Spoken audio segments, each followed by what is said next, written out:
I spoke with Lieutenant Colonel Jonathan Conricus, former IDF spokesperson and now a senior fellow with the Foundation for the Defense of Democracies, on Sunday morning in Miami, where he had just arrived the night before. This was a day or two after news had broken of a powerful offensive having been launched by an undefined cluster of rebels on what's left of the Syrian government and state. This massively destabilizing attack seemed to come out of nowhere, but was clearly well planned. Pictures of rebels operating American military equipment, vehicles, tanks, helicopters, raised many questions, like, did they get this stuff from Turkey? Or was it left behind in Afghanistan by the American military as it fled that country in a minor panic? Conricus and I get into what this may mean for Hezbollah, which could be cut off from its lifeline, Iran. What happens if the Assad regime is toppled, and how all of this volatility affects Jordan, Lebanon, and of course, Israel's security. We then shift to the West Bank, or Judea and Samaria, and alarming violence that is being initiated there by Jewish extremists. As Conricus says, rather than dealing with the very real and pressing security issues in the area, Israeli authorities are devoting significant resources to controlling a Jewish demographic that is destructive and also aligned with some powerful ministers in the coalition government, chief among them being the Minister of National Security, Itamar Ben-Gvir. Meanwhile, huge stockpiles of very sophisticated weapons have been discovered in Judea and Samaria recently by the Shin Bet, meaning that there are likely many more weapons that Israel has not seized.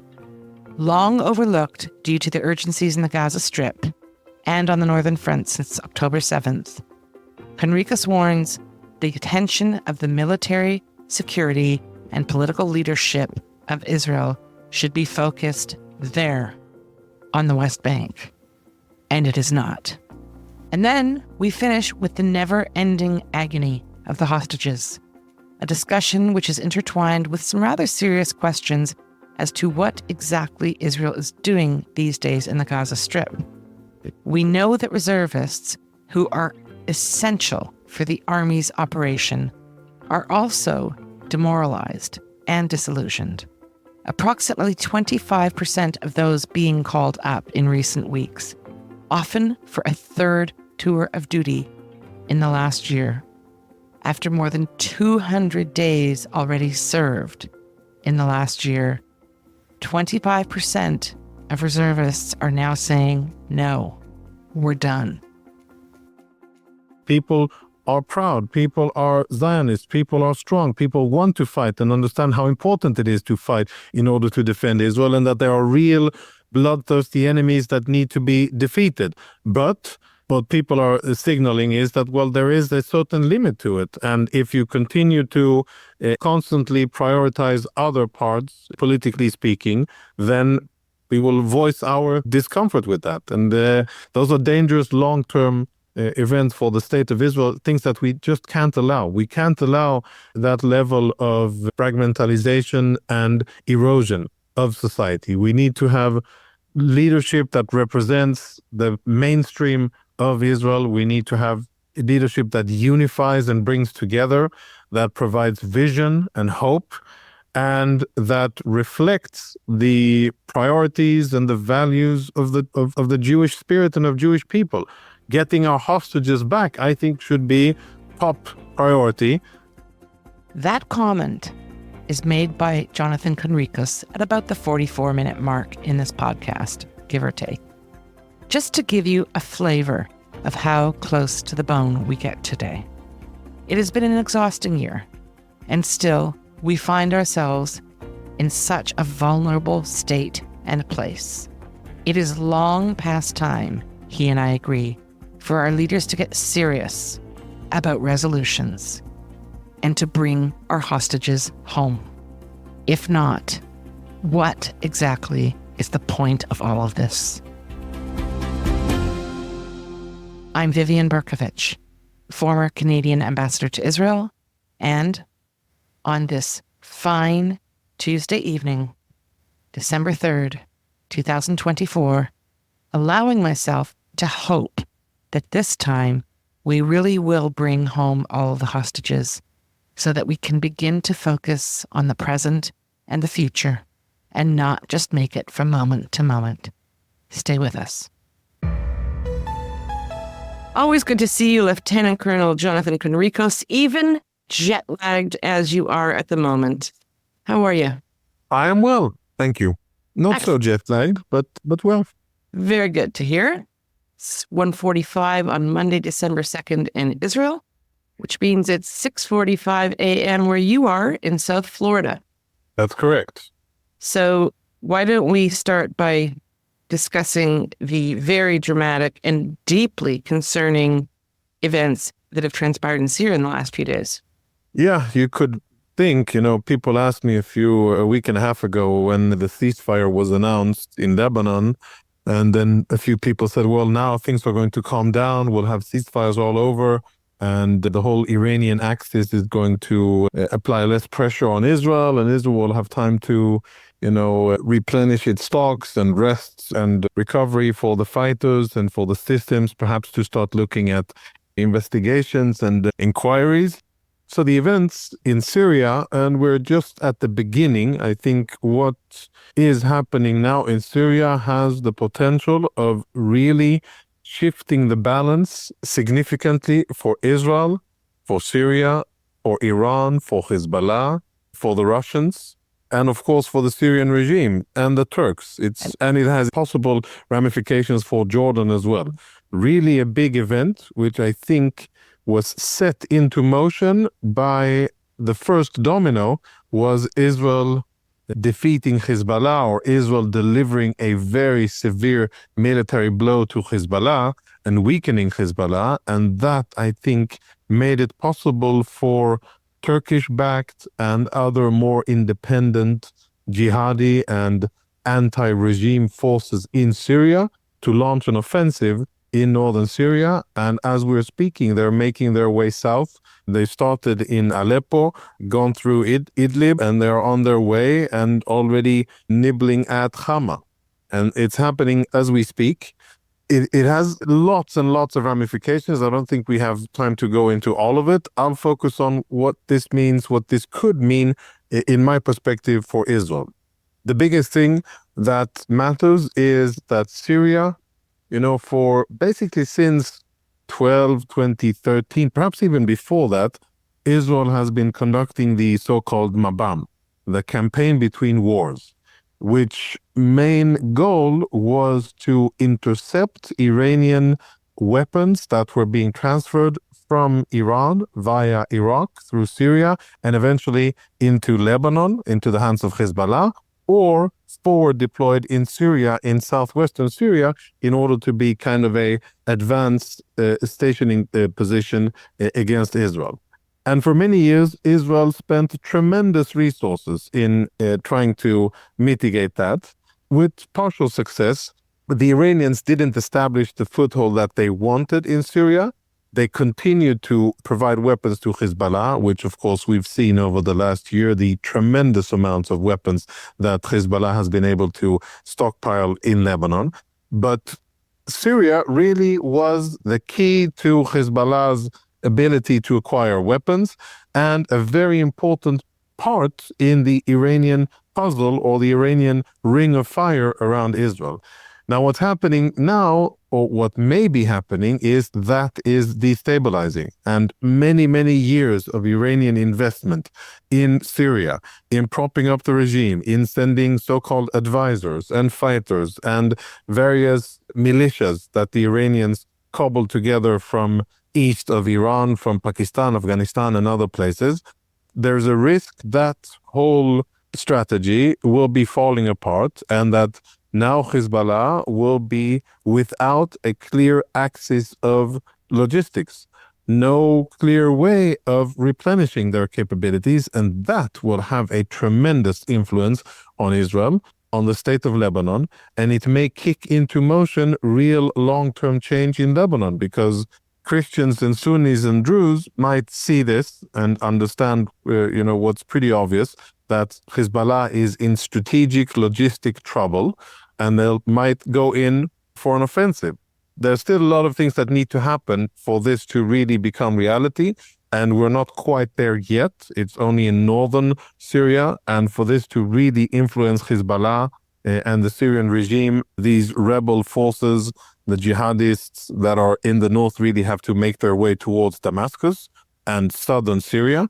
But at the end of the day, that'll be the main course. We're at the entrees now, or the starters, and that will be the main event happening. And if it happens, that will be an indirect victory for Israel of really strategic long-term proportions, because it will weaken Israel's biggest enemy in the region, and it will weaken Iran's ability to threaten Israel and to have that leverage of an army with rockets and fighters and lots of weapons deployed at our doorstep.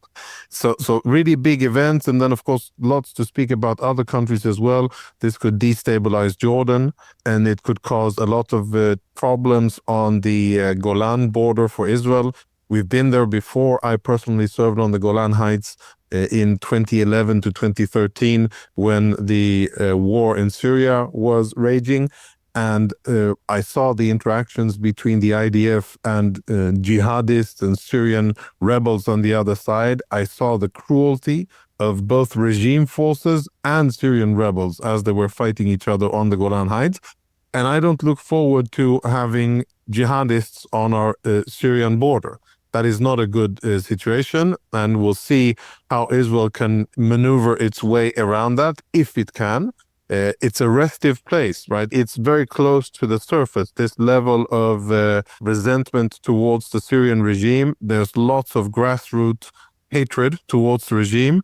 Most of the population there are very poor Sunnis, so they're very receptive to the kind of ideology and stuff that these jihadi organizations come with. And it's close to northern Jordan, which, if we're really honest, has been really an open border and lots of jihadi activity in that area. So if we kind of do the bottom line here, events that have tremendous long-term strategic positive options here and potential, there are downsides specifically related to the Golan Heights and to Jordan. But in terms of taking stock of what's happening, if I were an Iranian or Hezbollah or a Syrian military leader or strategic planner, this is not a good week and this is not a good month for them, because many years of working together and building infrastructure and planning and capabilities is now at risk. And if the rebels continue their advance towards Hama and then make an attack on Damascus, or they sever the roads, that will be a very strategic event for them, maybe even, something that will endanger the regime. Last word. Last time, when you took stock of the strength of the Syrian regime's ability to defend itself, they had very strong and potent backers. The Iranians were unburdened, the Russians were unburdened, and they were able to, and Hezbollah was unburdened, and all of these three were able to go in and provide supplies, air support, ruthless bombardment campaigns of Syrian civilians in populated areas. By the way, obviously these Arabs were not very important as they were butchered by Muslims and by Russians. I didn't see lots of outcry, so they're probably worth less than Palestinians in terms of the international opinion of them. But Iran, Hezbollah, the Russians, they were able to come quickly to Bashar al-Assad's help. And eventually, in a numbers game and a logistics game, they were able to turn the tide and protect their investment and keep Bashar al-Assad in place. And it worked for all these three bad actors. That isn't the case. Hezbollah has extremely little, if any, reserves left to go on foreign escapades in Syria. The Russians are burdened by their aggression against Ukraine and the casualties that they're suffering. And the Iranians are not in good shape. They're not done, but they're not in good shape. So it's a very different situation, one that has a lot of potential. And I'm happy to see the Israeli government actually not only taking heed of the situation, but also signaling to the region that we are indeed following events very closely, we're vigilant, and we are going to use opportunities that are going to present themselves for Israel, which took us a lot of time last time around, and we're faster about it now. So I know you said it was the last word, but it was almost the last word, because I just want to throw out a few things that I'd really like you to address that I know are certainly on my mind and are on State of Tel Aviv listeners' minds, because I've been receiving questions and notes and messages.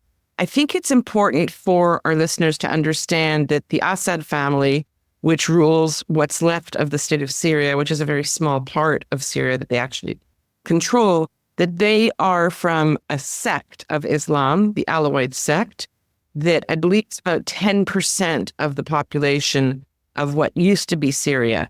And they've ruled over the majority in a very ruthless way. So as you were making the point, there is tremendous resentment and hatred from the more general population. And again, Syria is not just Alawites and Sunnis, it's also Kurds. There are Christians. There are lots of different groups, sects, religions in Syria. But when we woke up, I think it was Friday, maybe it was Saturday, I can't keep it straight anymore, to the news that these rebels had surged and were on the march in Syria, I, like many other people, thought, who are we talking about exactly? Who are these rebels? One of the things we seem to know is that they have a strong connection to Turkey, of course, a NATO ally. And we've seen the photographs of these rebels using American equipment. They've been using American helicopters and tanks and all manner of very sophisticated equipment that they've clearly been training with. So the question again becomes, where are these rebels getting this equipment from? Is it our NATO ally Turkey? Is it the $80 billion worth of equipment that Biden left on the ground in Afghanistan to be looted and reused by the Taliban? So if you wouldn't mind, just kind of help us understand who these people are. Are they aligned with Turkey? And how does that whole picture factor into the part of the region that you've just portrayed? And one more thing, just for fun. These jihadis are, from what I understand, much more aligned with ISIS, which of course was supported by Turkey and President Erdogan, and that they are fierce enemies of the Kurds. And there are 23 million Kurds in the region, and they're fighting fierce battles right now in Syria. So if you can try to sort of, throw all that together, and then we'll give you the last word and move on to Judea and Samaria, wherever the conversation takes us. Yeah. So it is complex and it's a lot to unpack. And I think there's still lots of, unclear information about who it really is. But what I know so far, based on Israeli information, based on analysis done at FDD by Arab-speaking experts, and based on a lot of open source intelligence, let's try to break it down in terms of the different organizations that we have. So probably the most dominant one is an organization called Hayat Tahrir al-Sham, the Liberators of Syria, HTS, we call it in English. They are indeed a spin-off of Al-Qaeda and under a leader called Jawlani, and very jihadists in the full sense of the word, extreme Sunnis that have very little tolerance for anything not radical Sunni and their interpretation of Sharia and Islam. They're in the ballpark of ISIS, Al-Qaeda, that type of organization. Hamas, kind of similar mindset of Sunni extremists. They are the leading force, and as you say correctly, supported by both financially and logistically, reportedly by Turkey. And I think Turkey is making really Turkey, as they want to be called. They're making this effort and they're facilitating it now because this will allow Turkey two significant achievements. One is to open the borders and to basically push or incentivize millions of Syrian refugees from southeastern Turkey or from other parts of Turkey as well back into Syria. So these millions of Syrian refugees that have been in Turkey for years now, they are a strain on the Turkish economy, and the Turkish authorities want them out. They want them back in Syria. They're obviously not going, the Europeans aren't letting them in, and the Turkish aren't able to move them there. So the other good option is to allow them back into Syria. And that's one objective. And second objective, I think this is a very big power grab, potential power grab by Turkey in unstabling the Syrian regime and perhaps changing boundaries and changing their realities. Now, interesting to see, and I think that the jihadists in the last, round of fighting in the previous iterations of the war in Syria, they know that their image was what we were, talking about, of these crazy jihadists that kill and rape and maim and torture and do the most atrocious things known to man, especially to non-Sunni Muslims. It's interesting to see their communications and the fact that they have issued guidance to their fighters not to do that kind of stuff, whatever areas they conquer or liberate from their perspective, and not to threaten Christians and not to do to others. And that's interesting because that was, of course, one of the biggest reasons why it was difficult for them to get Western or otherwise support for what they were doing, because they were animals. I think that, when you speak about the demographic structure of Syria, yes, very diverse, very intricate, and lots of different communities and denominations and sects and religious beliefs, lots of bad blood between them. If I were to make a list of who is on, pardon my French, but the shit list, the Alawites are top of that list, and there are so many disgruntled minorities that have suffered at the boots of the Alawites that they will suffer, and I can definitely see atrocities, war crimes, atrocities, and the most brutal behavior will be focused against the Alawites. Others, Shiites, definitely as well. Christians, sad story for if there are Christian listeners to the state of Tel Aviv, which I'm sure that there are. I mean, they usually fare very badly whenever there's fighting between Muslims. We saw that in Iraq, we see it in Syria, we've seen it in Egypt, we've seen it in other areas in the Middle East, we see it with Palestinians. The only area in the Middle East where the Christian population is relatively safe and growing in numbers is within Israel. The only place where the Christian population is growing and protected by rights is in Israel. And I think that there is a lot of room for concern for the safety of Christians. You mentioned the Kurds, the Sunni rebels, Hayat Tahrir al-Sham, and others. There's about 5 other organizations, and I won't go through all of them. Yes, one thing that is top of the Turkish priorities is to limit the strength and the hold on terrain that any Kurdish forces have in Syria and the threat that they can pose towards Turkey. So the Turks will definitely support the Sunnis in attacking the Kurds in Syria because the Turks have this generational centurion animosity towards the Kurds, and the Kurds have been holding on to terrain in northeastern Syria. The Turkish don't like that, and I think that we will see atrocities there as well. So there's tremendous potential for suffering, for atrocities, and let's say 2 months from now, we can definitely be in a situation of real genocide. Not the fake kind of genocide that is being said that Israel is doing, which is total lies and nonsense and not supported by any numbers or reality on the ground. But you could really see genocidal efforts. I think if things evolve as they're moving now, genocidal efforts against Alawites, genocidal efforts, perhaps Christians and Kurds. I can easily see that happening. And I don't think that anybody can have the benefit of saying, well, this was a surprise. No, it's not a surprise. This is what these organizations are about. and it's in the cards, it's written, and hopefully actions will be taken by various countries in order to prevent it, even though I'm very skeptical. I'm skeptical, and I don't know how Christians and Kurds will be defended against these Sunni jihadists. I don't really see the option. Whatever they'll be able to defend themselves, great, but the rest will be in for a very challenging time. And the Alawites, I think, if this proceeds, there are very big chances of very significant cruelty, and actions are going to be taken by these Sunni rebels. Just for the icing on the cake, my understanding is that the Kurds control most, if not all, of the prisons, open-air prisons, tent camps where ISIS members are being held and have been held for years.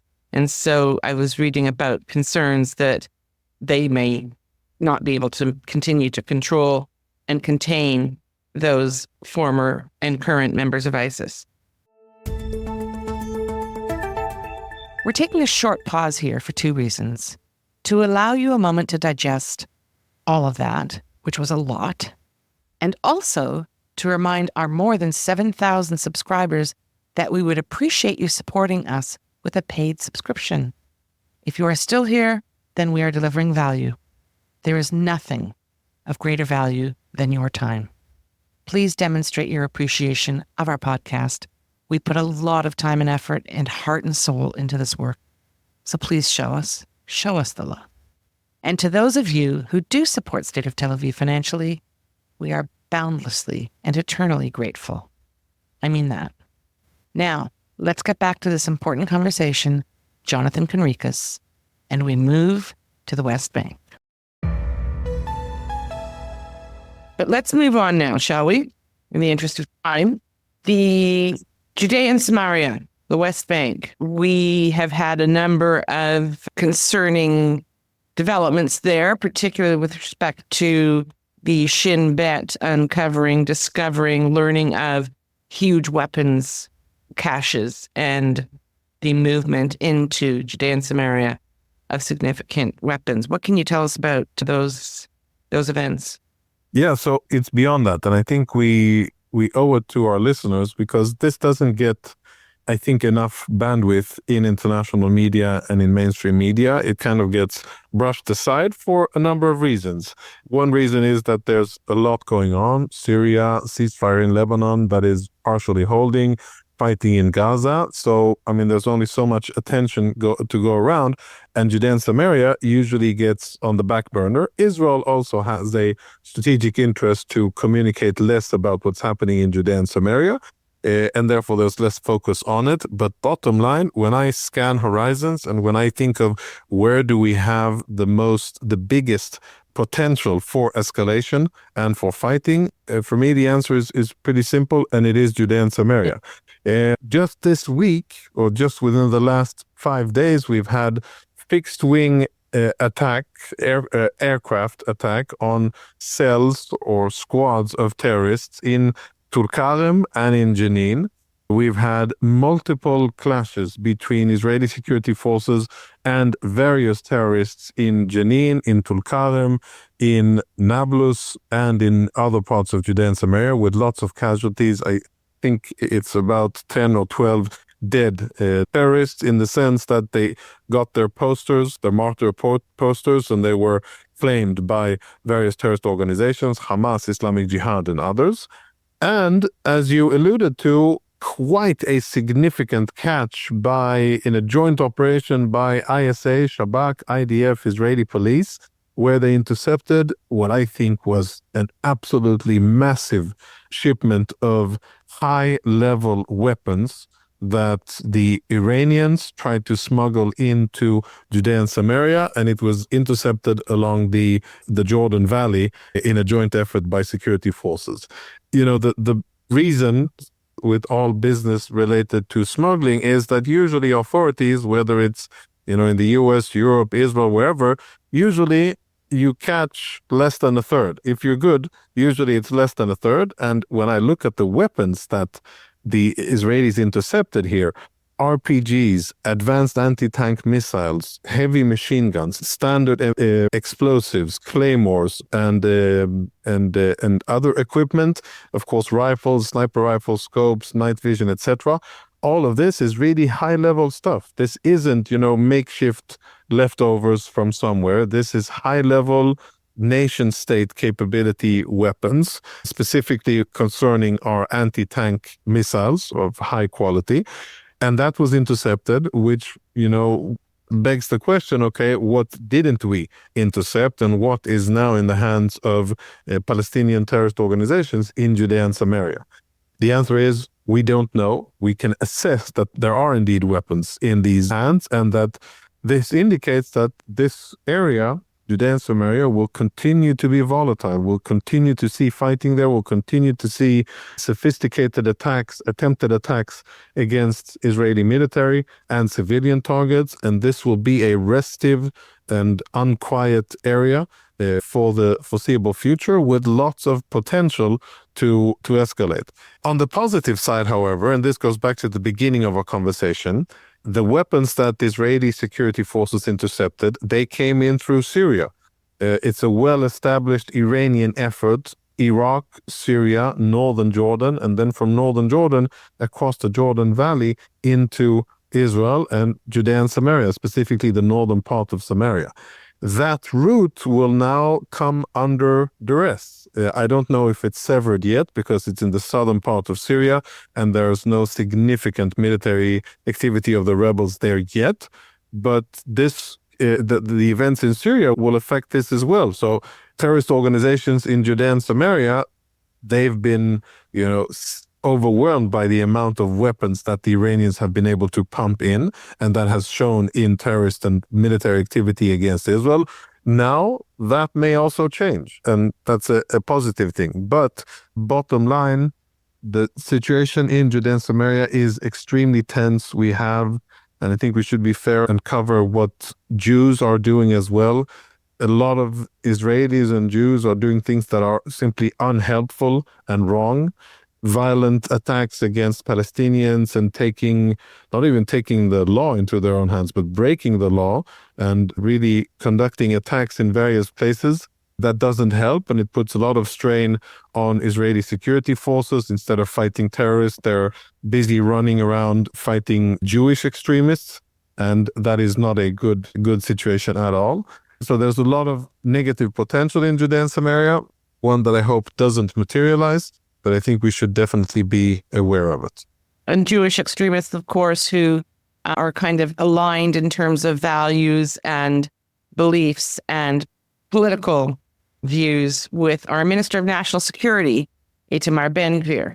So why don't we just sort of take that opportunity to segue into this mess in the Gaza Strip? There are continued Israeli offensives ongoing in the northern Gaza Strip, which I can often hear from my home now in the western Negev Desert. There continue to be 101 Israeli and Thai hostages in Hamas captivity in the Gaza Strip. And we have this quite momentous event on Saturday afternoon. Hamas, in their ongoing psychological war against Israel and Jews everywhere, released a 3-ish minute video of a 20-year-old soldier, Idan Alexander, a dual American-Israeli. He had been serving on the Gaza border early on the morning of October 7th and seems to have been taken captive without injury, remarkably. And this video recording was released. It's heartrending for obvious reasons. And in the course of making the statements, making the scripted remarks, what we assume are scripted remarks, under extreme duress, Idan Alexander implored Prime Minister Netanyahu and President-elect Trump to do everything possible to end this hell, which he said in the video, each day is worse and each day is an eternity. That night in Hostage Square, Eden Alexander's mother, Yael, who happens to be visiting Israel right now, took to the stage at the support rally, the rally that's been held every week since the hostages were taken captive in Tel Aviv. And it was excruciating to watch this woman in so much obvious torment and pain. And at one point, she stood there and she said that about an hour after this video was aired, Prime Minister Netanyahu phoned her and he promised, and the crowd started to boo. And she held her hand out, like with, making the gesture to stop. And they immediately went quiet.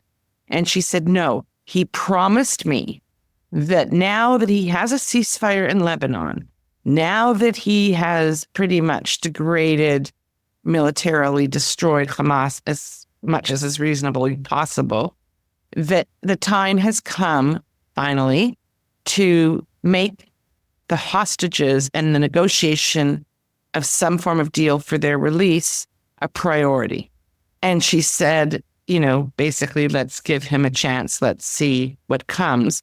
And she was followed over the next hour by many former hostages, hostage family members who were, I've never seen them so enraged publicly, saying, you're out of excuses, Netanyahu. You went through your Philadelphia, you went through your total victory, you got your ceasefire in Lebanon. They're dying and being murdered now. What do you think's going to happen there? He's out of excuses, Prime Minister Netanyahu. And if I might add, before I turn it over to you, and then you have Ben Gvir, our Minister of National Security, whose supporters and followers are running around Judea and Samaria doing the types of things you were just talking about. We have Minister Ben Gvir yesterday on Army radio saying, no, hostages, no, we can't afford to give up a single prisoner for their release. And in fact, what we should be doing is working hard to move the Palestinians in the Gaza Strip out voluntarily, encourage them to move elsewhere. I'm not sure what he has in mind. And he also said, and a priority over having the hostages released is establishing Jewish settlements in the Gaza Strip, which I'd like to point out, because I think it's important, is of no historical or biblical significance. So take it away, Lieutenant Colonel Conricus. Yeah, lots to unpack. So I'll say this. What bothers me a lot with this whole situation is, when you look at IDF activity in Gaza, the Israeli troops are not deployed and searching for hostages. And, when you ask yourself, okay, so what are we doing? Well, we're fighting Hamas. That's okay. We're fighting the remaining units that Hamas has in northern Gaza, which is great. And that's a good thing to do. Hamas needs to be defeated, needs to be decimated, and control of Gaza needs to be taken from Hamas for good. But my issue, in addition to what you said, is that, we were able to achieve this strategic achievement of getting a ceasefire in the north. We decoupled the north with the south, Gaza with Lebanon, which was a really strong objective for the Iranian axis to maintain, that there wouldn't be quiet in any area before the war in Gaza ends. And that's an achievement. But then what I really struggle with, explaining to myself and to others is, if we were able to do that in the north and Israeli troops are operating in Gaza, why aren't we prioritizing rescuing hostages and applying relentless military pressure on finding our brothers and sisters? And for me, that is, something that I struggle to explain to myself. And it provides a lot of, I would say, emphasis, or it strengthens the theories and people who believe that the Israeli government is definitely not doing enough in order to get the hostages home. It's simply not prioritizing it. Because you can say a lot of things about the political part of it. And yes, of course, the number one reason is that Hamas is holding them and refusing to release them. But then on the other hand, if we aren't using the tools at our disposal to apply pressure on Hamas to get them out or to actively rescue them, then it doesn't really make sense. And that, I don't know enough about the decisions and what the prime minister has done or hasn't done, and what Hamas has and hasn't done, to say unequivocally that, or to give substance to what Benny Gantz said, that 30 live hostages could have been returned if the government had wanted. I can only say that, I look at actions, military action on the ground, they are not in line with the priority of getting our hostages back. And that is, I think, shameful. And I don't understand how that is still going on. I think that this Israeli government, the Prime Minister of Defense, the current appointed one, and the one before, and the IDF, and all of this government, they will be judged by the Israeli population for failing in this. And if you believe the polls that Channel 12 presented this week, there is overwhelming support even for right-wing voters, even for Likud voters, saying that yes, now is the time to bring back hostages and this should be the priority, even if it means releasing Palestinian prisoners and terrorists, and even if it means ending the fighting. Yes, we need to do it, and we need to do it now. And an overwhelming majority of the general Jewish population, and even a strong majority of coalition supporters. And that, I think, should send a strong message. And I struggle to understand the reasoning of this government. I struggle to understand the directives when it comes to directing IDF activity on the ground. And I think that if you put one thing on this scale versus the other, fighting in northern Gaza is important, dismantling Hamas is important, but so much more important should be to focus on getting our hostages back, the live ones and the ones that unfortunately have been murdered by Hamas and their bodies are kept in Hamas captivity. And as we will, sometime in the future, this whole war, this whole open wound will come to some kind of closure. This is unforgivable. The decisions made and the priorities made and the suffering inflicted is unforgivable. I'm very worried that Hamas's continued refusal to negotiate, and the fact that Israel is not putting the issues of hostages front and center and top of our priorities, of our military activity, of our diplomatic activity, and of our intelligence activity, that is the combination that I think is murdering the hostages. And it is extremely sad. And I'm not a conspiracy theorist, and I don't, subscribe to many things that I find crazy that people are saying. But when I look at actions on the ground, I struggle to explain in a logical way why our actions aren't conducive to bringing our hostages back. I think that there are many millions of Israelis who share your frustration and dismay. And among them, there are reports that 20 to 25% of the reservists who are being called up now for their third tour of duty, wherever they will be deployed, are refusing to show up. They're saying, no, we've had enough. I think a lot of it has to do with some of the issues that you're raising now. I think there is clearly a morale issue, and we have people, husbands, fathers, who have not been with their families, and we are just not built to manage wars of years. We're a people's army, we're a civilian army. But that, and also the firing of Gallant in order to make way for a loyalist defense minister with no credentials, in order to make way for legislation that will legally allow the exemption from service of a large part of the Jewish population, which is really spitting in the face of reservists and of soldiers that are serving, right wing and left wing. Many of the constituents of Smotrich and Ben-Gvir, many of them are serving in combat units. Many of them are reservists. I think a very large part of them are. And even they are saying, why are our elected officials facilitating this historic wrong? So yes, they may not be the first ones to say we're not reporting for reserve duty or to do so quietly, and I think others will.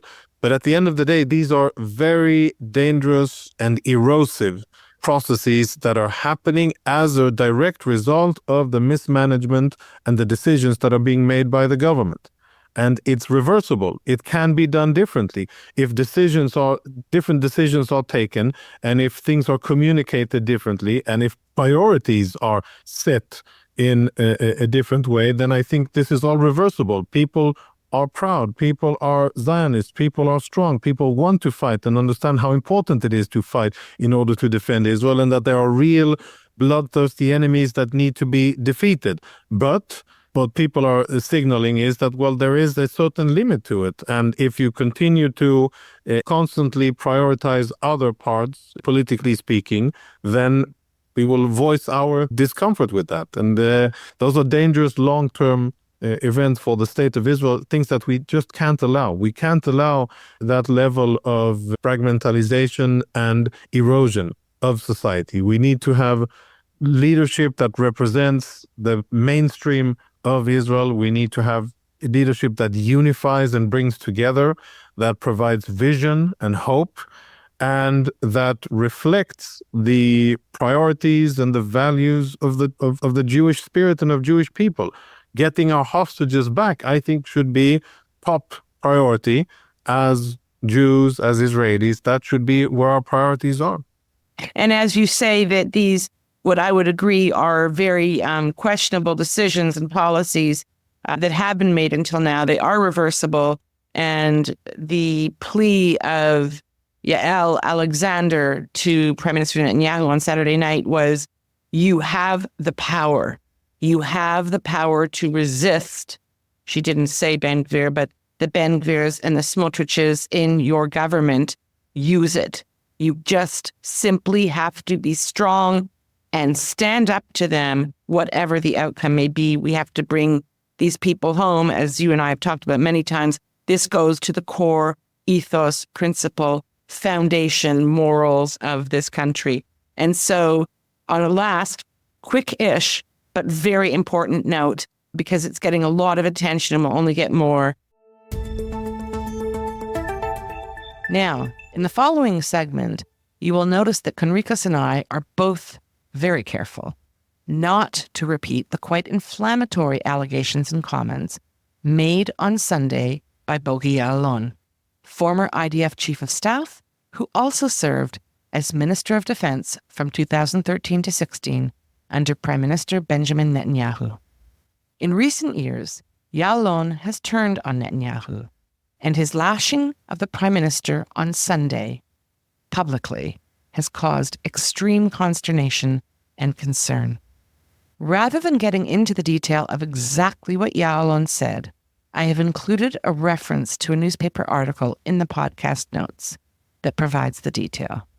I just did not think that it would be helpful to amplify and repeat his words here. But they are, as we say in Hebrew, charif, very, very hot and spicy.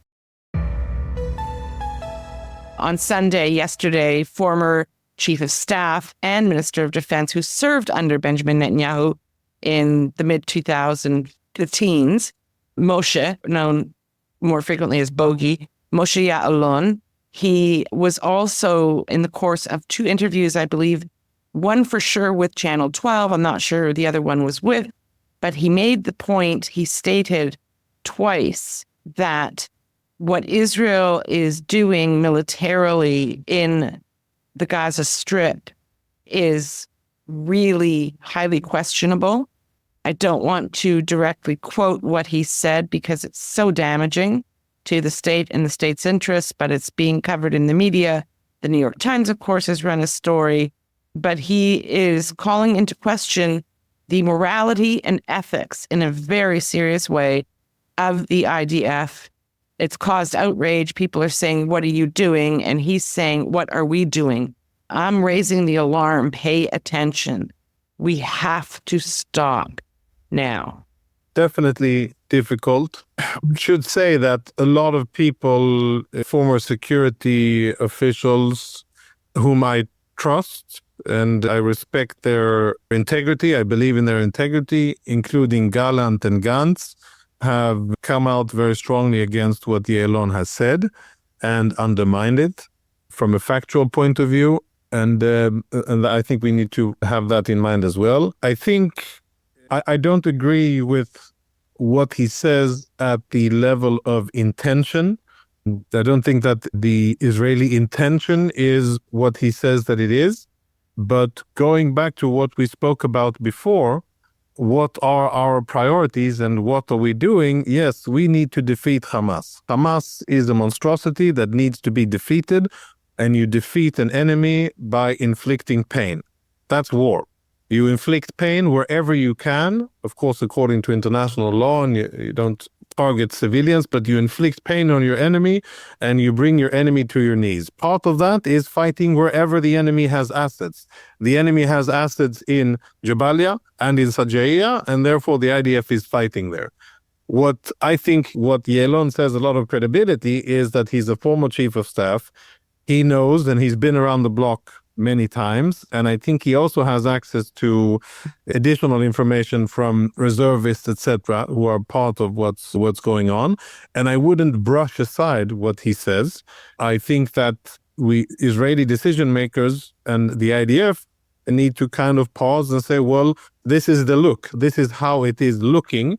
And especially since we are not in parallel with that, looking for hostages.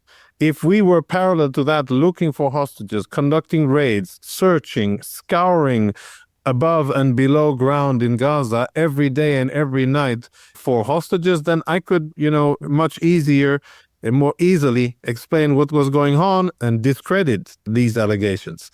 But what I think is that we've gotten our priorities muddled and mixed up.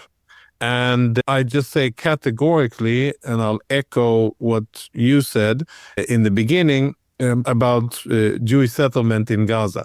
Listen, I spent 5 years, some of the best years in my life in terms of potential and capacity, fighting in the Gaza Strip, protecting Israeli communities there as a platoon commander and company commander in Givati.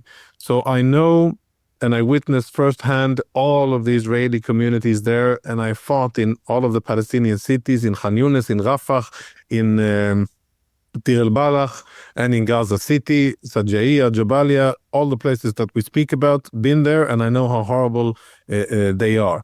I do agree that from a historical and biblical point of view, that isn't nearly the same as the strong connection between the Jewish people and other parts of the land of Israel, specifically Judea and Samaria. Totally different ballgame. And I don't think that anybody could make the case that Jews aren't supposed to live in Judea and Samaria. That is where the Jewish people was born, formed, and really has most of its roots and history.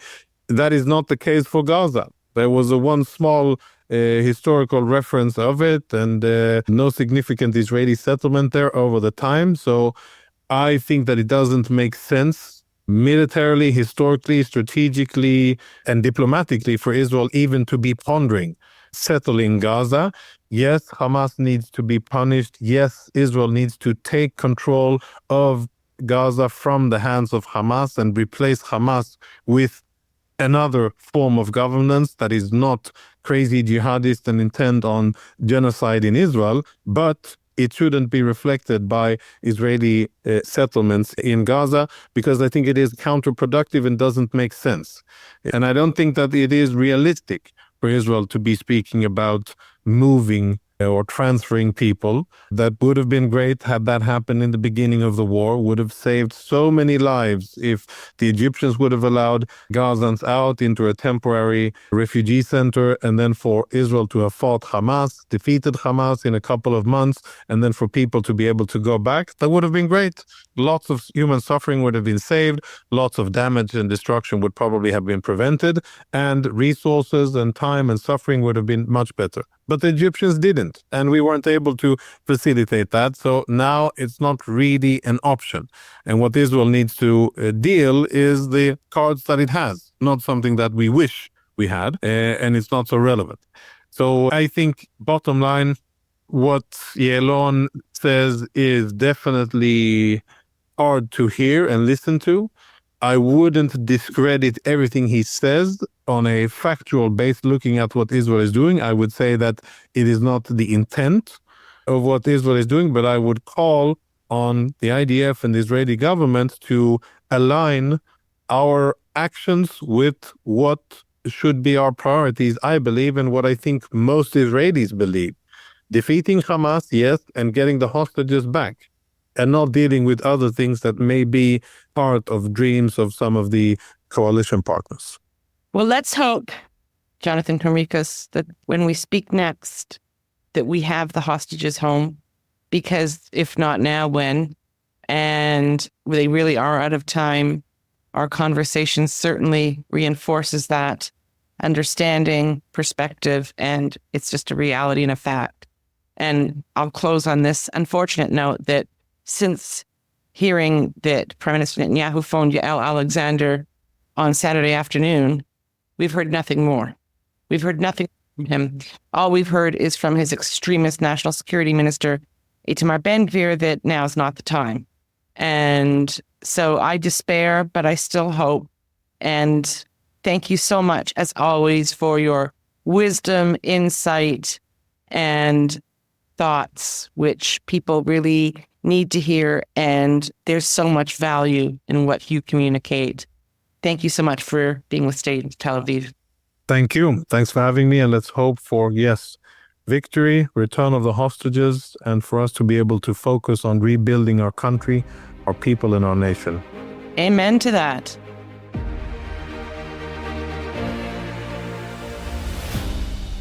As always, thanks so much for listening.